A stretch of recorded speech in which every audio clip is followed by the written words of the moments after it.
I know coming into this business where once again you don't see a lot of faces that look like ours. How was that? I mean, was that something that resonated with you? Let's say when you were in that first year, stepping into the district manager of the year, and you're up there, and you know what it's like to be one of 400, and or two of 400, and eventually it's more. But how was that for you? And did that mean anything, from that standpoint? Yeah, so I definitely was not unaware of everything. It was different, when you're the only Black guy in the room. And look, I was used to it from the high school I went to. I think our population in high school was 85% Asian, 10% Caucasian, and 5% other. So go figure, I was in the other. And so it wasn't something that I was completely not used to, but it was definitely something that I wanted to change. And I knew that, I mean, look, man, I was happy at 33% commission when I first started. I wouldn't be happy with that now, but I was happy then because I didn't know it existed. And I didn't know what this was. I didn't know how that you could make money, like print it like that. But now I want everybody in my culture to know, because it's so much better than what I think people really think that it is. Yeah. We're not digging ditches. I'm not, constructing a house. I'm not risking my life on a telephone pole. I'm not, getting scoliosis in my back from driving all day. I'm not operating a train. I'm truly just helping people get coverage for themselves and honestly buy something that they were going to buy regardless. They just happen to be buying it from me.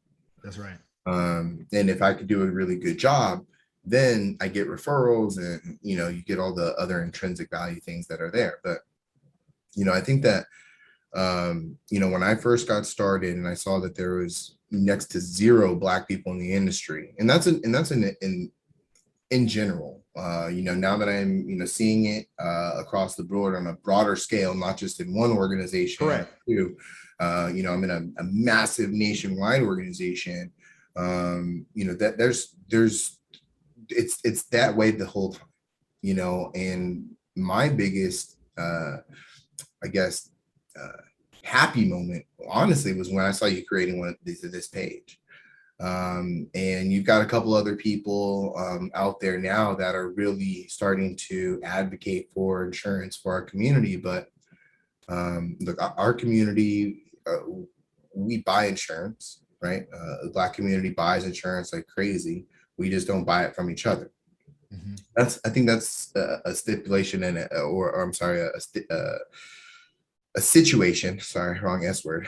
A situation that we've got to change. Because we've got to learn to start supporting each other. Black owned businesses, big thing. But start your Black owned insurance business.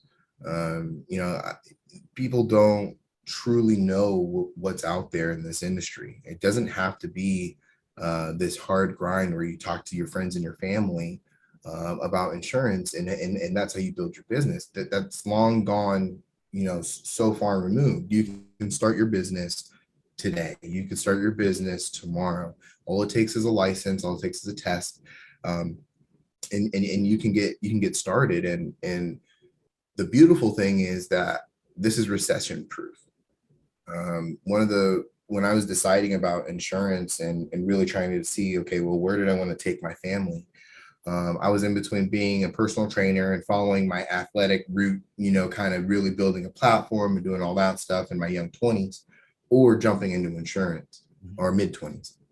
And I'm so glad that I chose insurance. I truly am. Not saying that, look, my physical health definitely is important, but so glad that I did, because it's recession proof. Oftentimes a lot of, when big things happen financially, we saw with COVID-19, gyms are shut down. What do? You cancel your gym membership. Now you got to, figure out a different way, all these other things. Sure, that's circumstantial, but how many other circumstantial events can you have in life before your business goes under? Whereas in the insurance industry, there was record sales in life insurance, record sales in annuity performance, record sales in all different kinds of areas. Because no matter what, when times are bad, the last thing people are thinking of is what happens to, let me get rid of my life insurance, or let me get rid of this really important insurance that if I were to get sick or if I were to die, then, my family is left high and dry. It's just really not, it's really not the model, right? Typically when we're going through some things, we're going through some things in a big time way. And we're not really like, oh man, I think getting rid of my life insurance is a good idea. When times are catastrophic, unless things are very, very, very bad, that's when you're thinking, okay, I probably have to ditch my life insurance at this point, but, or I might have to ditch this type of insurance at this point.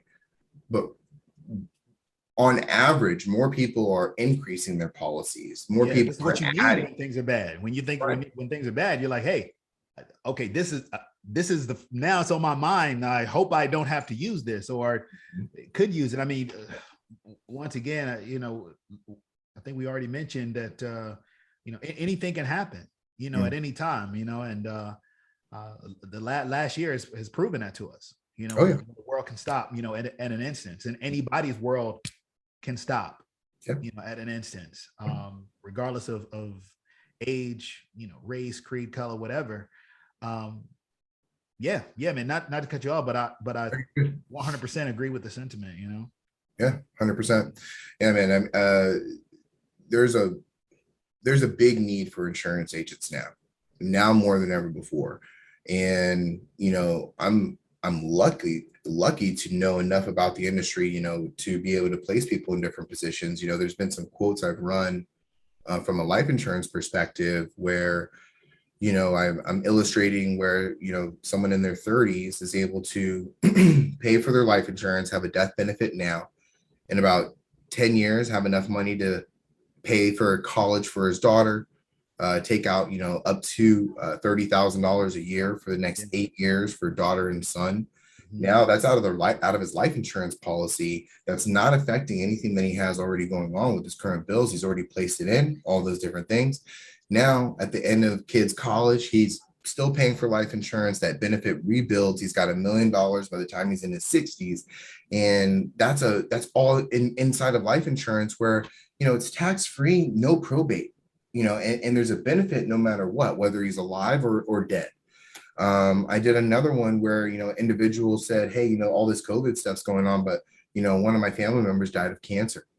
I said, hey, at the end of the day, I know that's concerning for you. He's like, yeah, well, it's, number someone's, I think it was like number 10 or 11 person in a family that had been diagnosed with cancer. And so we were able to provide a wonderful lump sum coverage of it's $100,000 policy.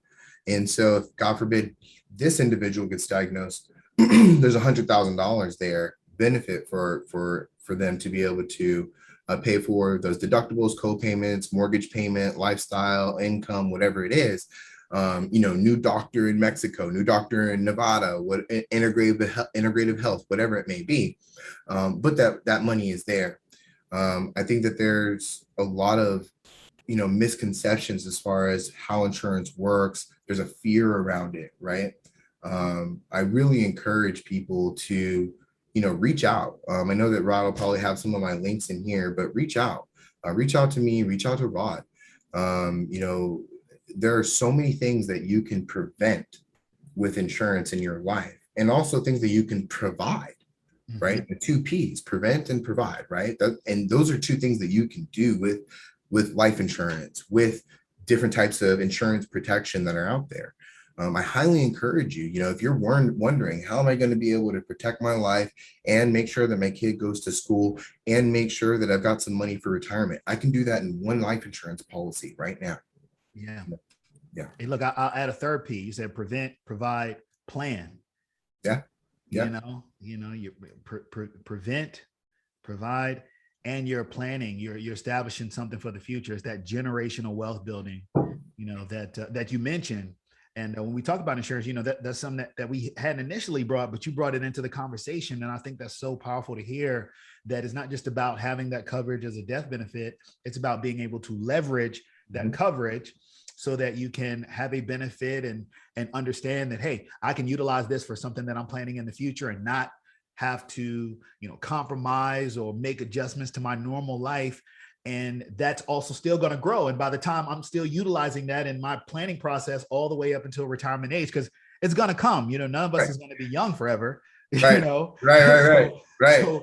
So we got to make sure that, we're looking to the future for those things. And I appreciate you for bringing that up as well. And no worries. Earlier, I talked about, even with, and it's important, like we talk about our community, and that's a conversation that we can always have.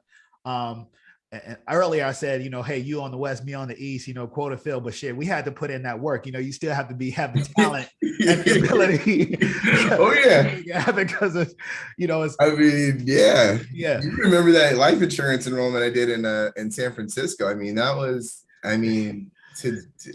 know if it's still to date, but it was one of the largest life insurance enrollments for that organization that had a deadline. Yeah. We did we did $750,000 in production in a matter of 4 months. Wow. Yeah. So it's on two ends, right? I always have a belief and an ideology that, your life, whatever you do in your life, has to serve two purposes. It has to be good for somebody else, and it has to be good for you. Yeah. And insurance is kind of a perfect marriage of those things, because hey, it's good for someone else because a lot of protection was provided.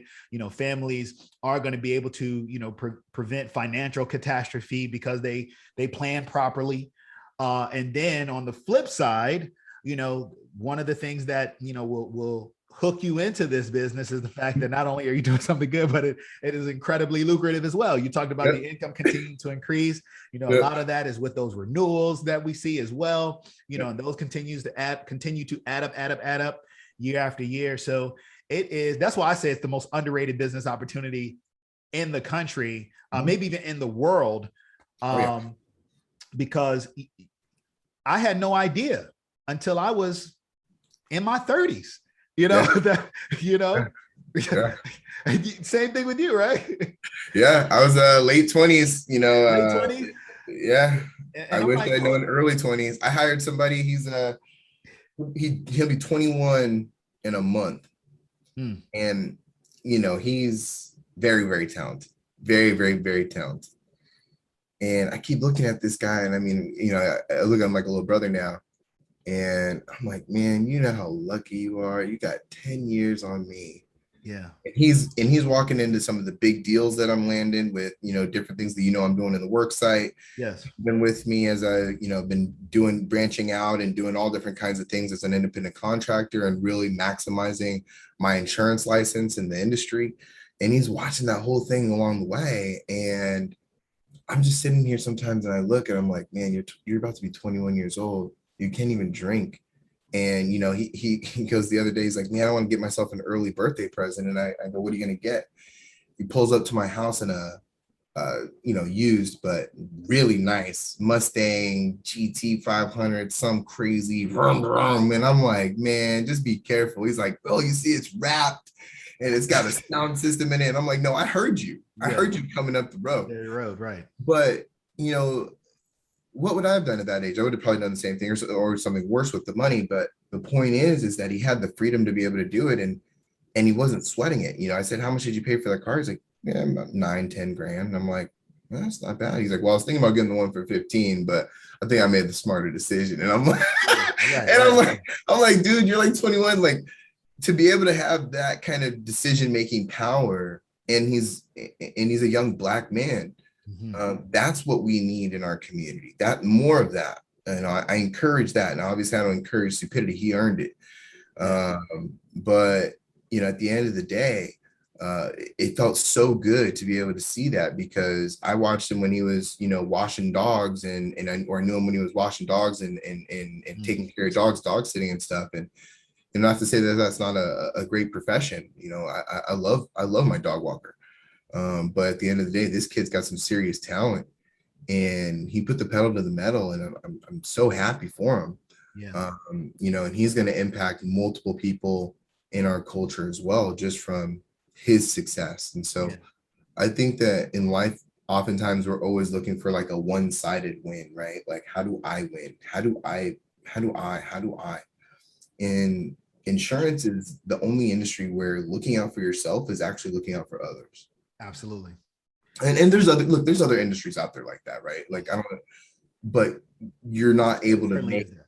yeah, I don't know any ones that are as lucrative as what the insurance industry is, when you truly, you know, find benefit and value for the other person sitting across the table, your neighbor, you know, the lead, whatever it may be, the on the worksite employee, however you're operating it. Yeah.